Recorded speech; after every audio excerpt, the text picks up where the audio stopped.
ভিডিওটা সেমিস্টার 5-এর জন্য modern Indian writing in English translation যে ডিএসসি পেপারটা রয়েছে সেই পেপার থেকে আজকে আমরা একটা টেক্সট করব।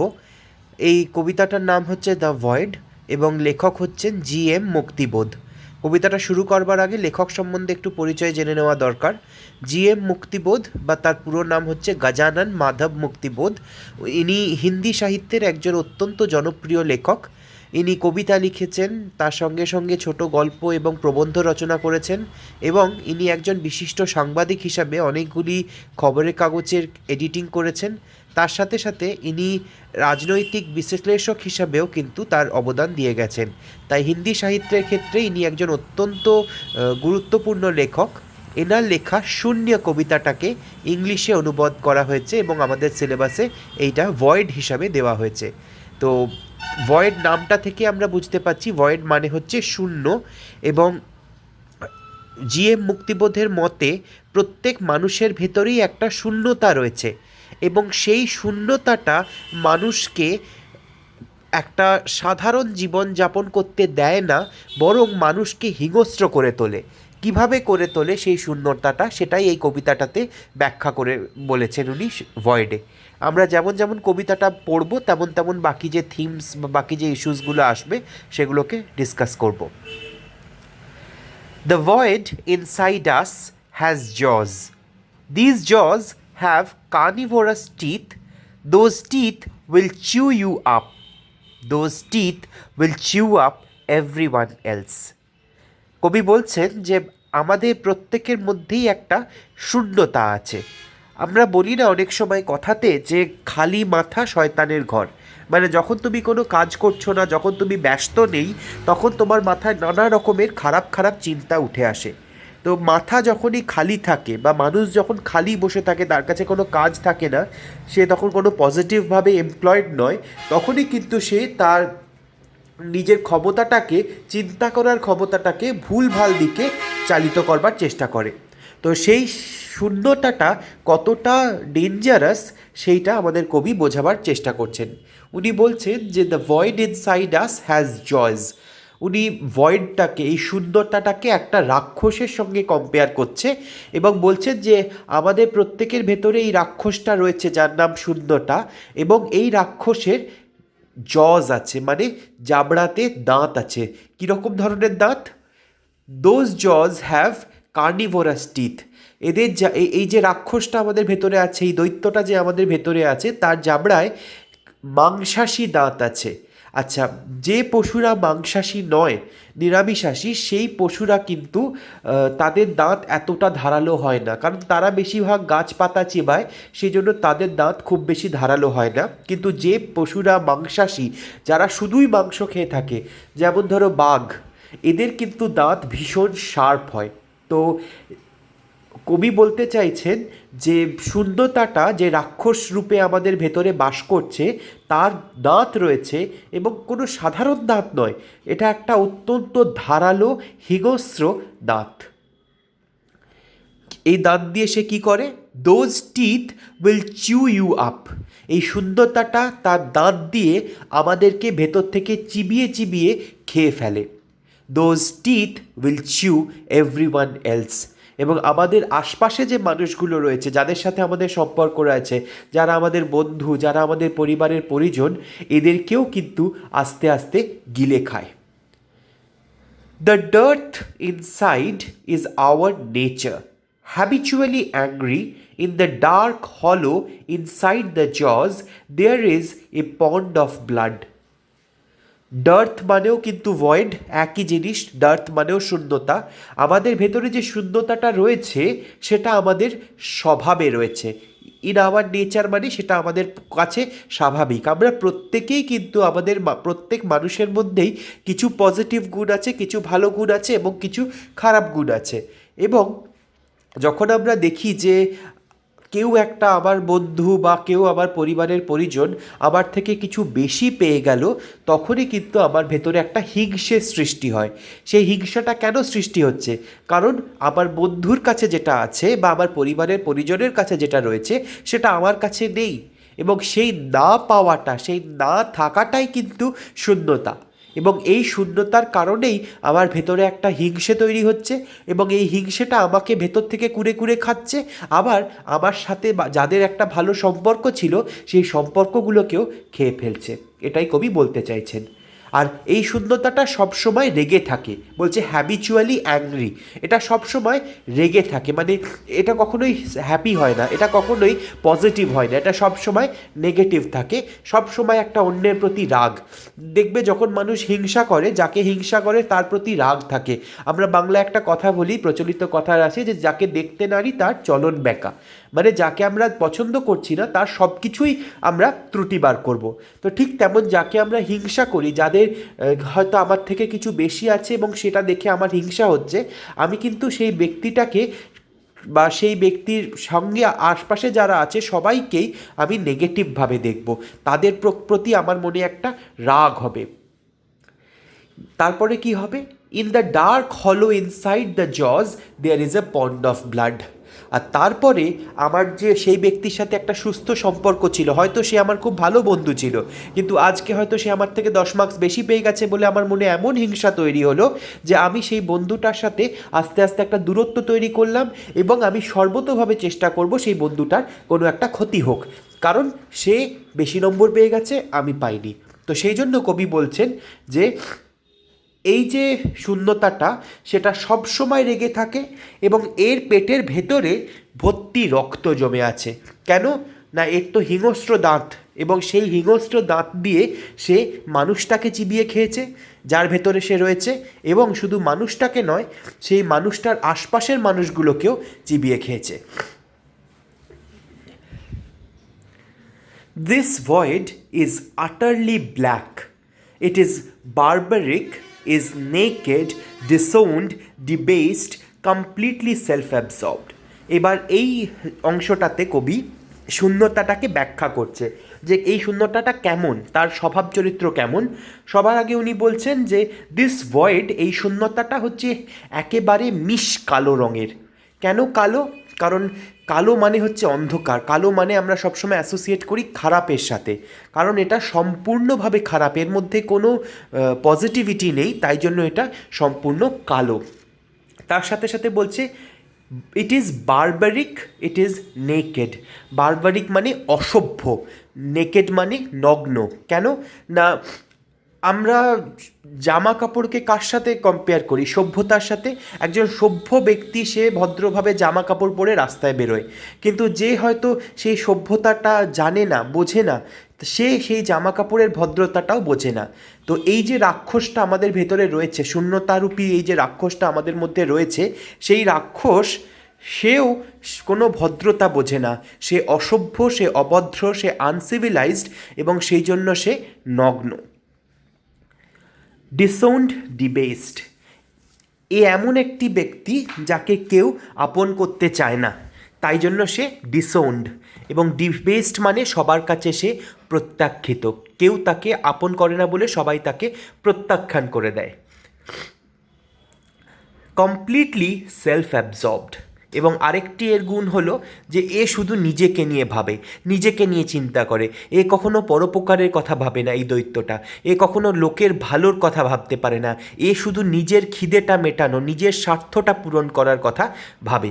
তাহলে আশা করি এতটা কবিতাটা পড়ার পর তোমরা বুঝতে পারছো যে আমরা মানুষ হিসাবে যতটাই হয়তো সবাই আমরা খারাপ মানুষ নই, অনেকেই আমরা আছি যারা লোকের কথা ভাবি, লোকের জন্য উপকার করি, যারা লোকের ভালো দেখে খুশি হই, কিন্তু সব থাকা সত্ত্বেও কিন্তু আমাদের মানুষের ভেতরে কিছু কিছু জায়গায় এমন এমন কিছু বদগুণ লুকিয়ে থাকে যেটা আমাদেরকে শেষ করে ফেলে।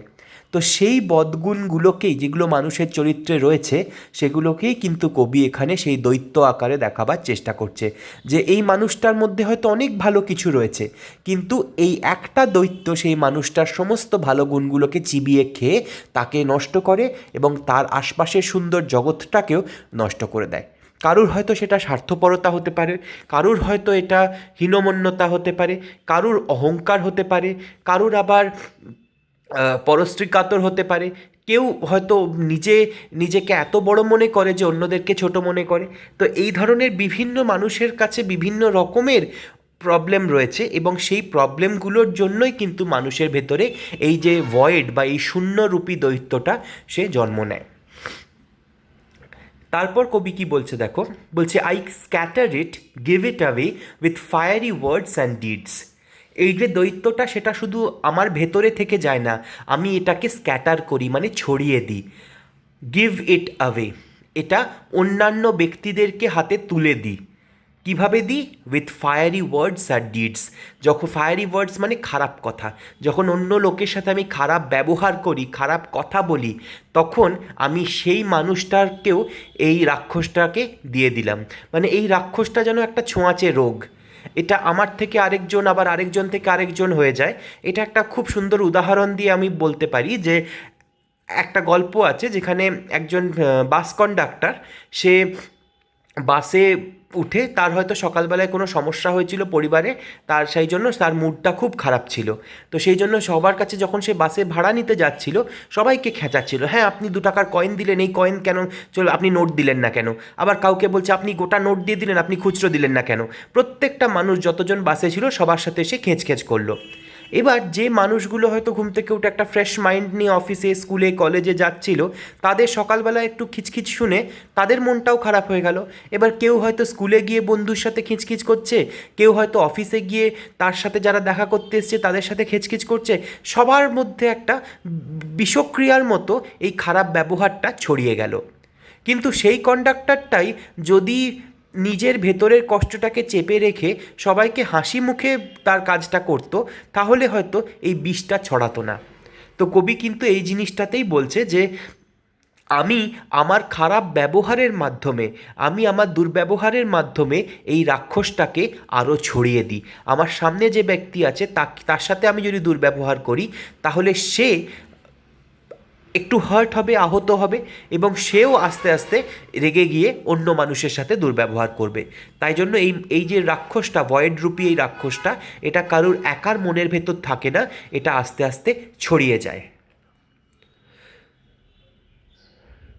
Those who cross my path find this void in the wounds I inflict on them. আগের লাইনটা যেটা বললো সেটাই স্পষ্ট করে বলছে যে যাদের সাথে আমার দেখা হয়, ক্রস মাই পাথ মানে যাদের সাথে আমার দেখা সাক্ষাৎ হয়, তারাই এই শূন্যতারূপী রাক্ষসটাকে দেখতে পায়। কিভাবে না, তাদেরকে যে আমি যাতনাগুলো দিই, তাদেরকে যে আমি যন্ত্রণা দিই, কষ্ট দিই, তাদেরকে অপমান করে, তাদের সাথে ঝগড়া করে, তাদেরকে গালিগালাজ দিয়ে যে কষ্টটা দিলাম, সেই কষ্টটার রূপে তারা এই শূন্যতাটাকে আমার কাছ থেকে পেয়ে গেল, এবং সেই শূন্যতাটা এবার তাদের মনে ভরে গেল, বিষটা তাদের মনে চলে গেল, এবং তারাও এবার সেই বিষটা আস্তে আস্তে ছড়াবে। They let it grow, spread it around, scatter it and give it away to others. তারপর কি হলো, তারা কি করে, তারাও কিন্তু ভাবে না যে ঠিক আছে ওই লোকটার হয়তো আজকে কোনো কষ্ট ছিল, সেই জন্য সে আজকে আমার সাথে খারাপ ব্যবহার করেছে, আমি ভুলে যাই, আমি ক্ষমা করলাম মানুষটাকে। তারা কি ভাবে, তারা ভাবে আচ্ছা দাঁড়া, ও আমার সাথে খারাপ ব্যবহার করেছে, মানে আমি যাদের সাথে দেখা হবে সবার সাথে খারাপ ব্যবহার করব, কারণ আমার মুডটা খারাপ হয়ে গেল সকাল সকাল। তাহলে এর ফলে কি হলো না, এই যে খারাপ ব্যবহারটা একটা মানুষ থেকে শুরু হয়েছিল, সেটা আস্তে আস্তে আস্তে আস্তে সকলের মধ্যে কিন্তু ছড়িয়ে যাচ্ছে। তাহলে দ্বিতীয় ব্যক্তি যে এটা পেল, সে সেটাকে নিজের মনের মধ্যে বৃদ্ধি পেতে সাহায্য করলো এবং তার আশপাশে সে ছড়িয়ে দিল। আবার তার পাশ থেকে আরেকজন ব্যক্তি নিয়ে সেও তার আশপাশে ছড়িয়ে দিল। এইভাবে কি হচ্ছে না, এই যে শূন্যতাটা, এই রাক্ষসটা তার বিস্তার ঘটছে, সে আরও সমাজের মধ্যে, সকলের মধ্যে ছড়িয়ে যাচ্ছে। Raising children of এমটিনেস। এই ঠিক যেমন আমরা সবাই ছোটোবেলায় গল্প পড়েছি যে একজন দৈত্য ছিল যার নাম হচ্ছে রক্তবীজ। তার যতবার তাকে মারার চেষ্টা করা হবে, তার শরীর থেকে এক ফোঁটা রক্ত পড়লেও সেই রক্ত থেকে আরেকজন রক্তবীজ তৈরি হয়ে যাবে, আরেকজন দৈত্য তৈরি হয়ে যাবে। তো এই ভয়েডও কিন্তু ঠিক সেই রকম রক্তবীজের মতনই। একটা ফোঁটা যদি কারুর মধ্যে সেই ভয়েড পড়ে, মানে সেই শূন্যতাটা বা শূন্যতার কারণে দুর্ব্যবহার পড়ে, তাহলে সেই ব্যক্তি সেই দুর্ব্যবহারটাকে মনের মধ্যে গেঁথে দেয় এবং সেটাকে আরও ছড়িয়ে দেয়। এইভাবেই এই শূন্যতাটা সন্তান বৃদ্ধি করে এবং এটা সংখ্যায় সংখ্যায় বেড়ে যায়। ঠিক দেখো, কিছু ভাইরাস এরকম হয়, যখন মানুষের ভাইরাস ইনফেকশন হচ্ছে, করোনা ভাইরাসের কথাও আমরা বলতে পারি, যখন মানুষের ইনফেকশন হচ্ছে সে কিন্তু প্রচুর ভাইরাস নিয়ে আসছে তা নয়। ভাইরাসটা হয়তো কোথাও সে এমন জায়গায় হাত দিয়েছে যেখানে ভাইরাসটা ছিল, এবং সেই ভাইরাসটা তার শরীরে আসার পর সেটা আস্তে আস্তে মাল্টিপ্লাই করে, নিজেকে বৃদ্ধি পায়। তো এই যে শূন্যতাটা, এই যে খারাপ ব্যবহারটা, এই যে খারাপ ভাবটা, সেটাও কিন্তু সেই রকম ভাইরাসের মতনই। সেটাও একটা মানুষের ভেতরে জায়গা পেয়ে সেটা আস্তে আস্তে আরও বৃদ্ধি হতে হতে থাকে, বংশবৃদ্ধি করতে থাকে। তাই জন্য কবি বলছে raising children of এমটিনেস। The void is very durable, it is fertile. এই যে শূন্যতাটা, এটা কিন্তু খুব উর্বর এবং এটা বহুদিন টেকসই, এটা চট করে শেষ হয়ে যায় না। তো আমরা যেমন করোনা ভাইরাসের সাথে কম্পেয়ার করছিলাম, এটা আবার করতে পারি যে করোনা ভাইরাসটাও কিন্তু খুব ডিউরেবল এবং ফার্টাইল, মানে খুব চট করে ছড়িয়ে পড়ে এবং অনেক দিন টেকে। তো ঠিক তেমন এই যে খারাপ ব্যবহারের যে রোগটা, এই যে মানুষের সাথে মানুষের খারাপ একটা সম্পর্ক তৈরি হওয়া, তার ভেতরে শূন্যতার কারণে যে মানুষের ভেতরে একটা শূন্যতা তৈরি হওয়া, সেইটা কিন্তু খুব ছোঁয়াচে। একবার একটা মানুষ থেকে আরেকটা মানুষে যাওয়ার পর চট করে বৃদ্ধি পায়, এবং একবার বৃদ্ধি পাওয়ার পর সেটা বহুদিন থাকে এবং সেটা আরও মানুষের মধ্যে ছড়িয়েও যায়। Everywhere it breeds saws, daggers, sickles breed carnivorous teeth. আর যেখানেই সেটা যায়, সে কিসের জন্ম দেয়? ব্রিড মানে হচ্ছে জন্ম দেওয়া। সে কিসের জন্ম দেয়? স, ড্যাগার, সিকল, এগুলো সব হচ্ছে ধারালো অস্ত্র। কোথাও কুঠার, কোথাও চাকু, কোথাও কাস্তে, এইরকম ধারালো অস্ত্র জন্ম দেয়। মানে মানুষে মানুষের সম্পর্কটা এতটাই খারাপ করে দেয় যে মানুষ একে অপরের রক্তের পিপাসু হয়ে যায়। মানুষ হাতে তলোয়ার নিয়ে, হাতে কুঠার নিয়ে, হাতে কাস্তে নিয়ে আরেকজন মানুষকে কুপিয়ে মারবার ষড়যন্ত্র করে। তাই জন্য যেখানেই এই শূন্যতাটা ছড়ায় সেখানেই হত্যালীলা শুরু হয়, সেখানেই রক্তপাত হয় এবং সেখানেই এই অস্ত্রগুলোর প্রয়োজন হয়। আবার এখন রিপিট করছে, ইট ব্রিডস কার্নিভোরাস টিথস, মানে যে মানুষের মনেই গেল না কেন এই রাক্ষসটা, তারই সেই হিংস্র পশুর মতো দাঁতগুলো জন্মে যায়। আক্ষরিক অর্থে ভেবো না যে সত্যি সত্যি তার দাঁতগুলো পাল্টে যায়, এটা হচ্ছে সিম্বলিক লেভেলে, যে তার মনের ভেতর যে একটা নমনীয়তা ছিল, যে কোমলতা ছিল, সেই কোমলতাটা নষ্ট হয়ে গিয়ে তার মনটাও একটা রাক্ষসের মতো হয়ে যায়, যার দাঁতগুলো হিংস্র, এবং সেই হিংস্র দাঁত দিয়ে সে অন্য মানুষের রক্ত খেতে চায়, অন্য মানুষের ক্ষতি করতে চায়। That is why wherever you look, there is dancing, jubilation. Death is now giving birth to brand new children. তাই জন্য এই যে সমাজের মধ্যে এত শূন্যতা ছড়িয়ে পড়েছে, সমাজের মধ্যে এত এই রাক্ষসটা ছড়িয়ে পড়েছে, এই কারণেই তো গোটা সমাজে আমরা দেখতে পাচ্ছি যে মৃত্যুর ধ্বংসলীলা চলছে। মৃত্যু সেলিব্রেট করছে, আর জীবন ভয় পেয়ে চুপচাপ এক কোণে বসে রয়েছে। ডান্সিং মানে হচ্ছে নাচ করা, নৃত্য করা। জুবিলিয়েশন মানে হচ্ছে সেলিব্রেট করা। কে সেলিব্রেট করছে? ডেথ সেলিব্রেট করছে, মৃত্যু সেলিব্রেট করছে। কারণ একের পর এক মানুষের হত্যা করা হচ্ছে, একের পর এক মানুষকে, অনেক সময় নিষ্পাপ মানুষকে, সাধারণ মানুষকে, যারা হয়তো কোনো দোষও করেনি, তাদেরকেও হত্যা করে দেওয়া হচ্ছে শুধুমাত্র এই কারণে, কারণ সমাজের মধ্যে এই যে ছোঁয়াচে রোগটা, এই শূন্যতার রোগটা এত ভয়ঙ্করভাবে ছড়িয়ে পড়েছে যে সবার মনটাই হিংস্র হয়ে গেছে, সবার মনটাই বিষিয়ে গেছে, এবং মানুষ একে অপরের ক্ষতি করে আনন্দ পাচ্ছে। তাই এই মৃত্যুর বৃদ্ধি পাচ্ছে। Death is now giving birth two brand new children. তার মানে মৃত্যুর সন্তান হচ্ছে, জীবনের নয়। নর্মালি কি হয়, জীবিত মানুষের সন্তান জন্ম হয়, মৃত মানুষের নয়। কিন্তু এখানে মৃত মানুষের সন্তান জন্মাচ্ছে। কিভাবে? তার মানে আরও বেশি মৃতদেহ আসছে, আরও বেশি মানুষ মারা যাচ্ছে। এটাকেই কবি বলতে চাইছে, কবির ভাষাতে এটাতেই মৃত্যুর সন্তান জন্ম নিচ্ছে, তার মানে আরও বেশি মানুষের মৃত্যু ঘটছে।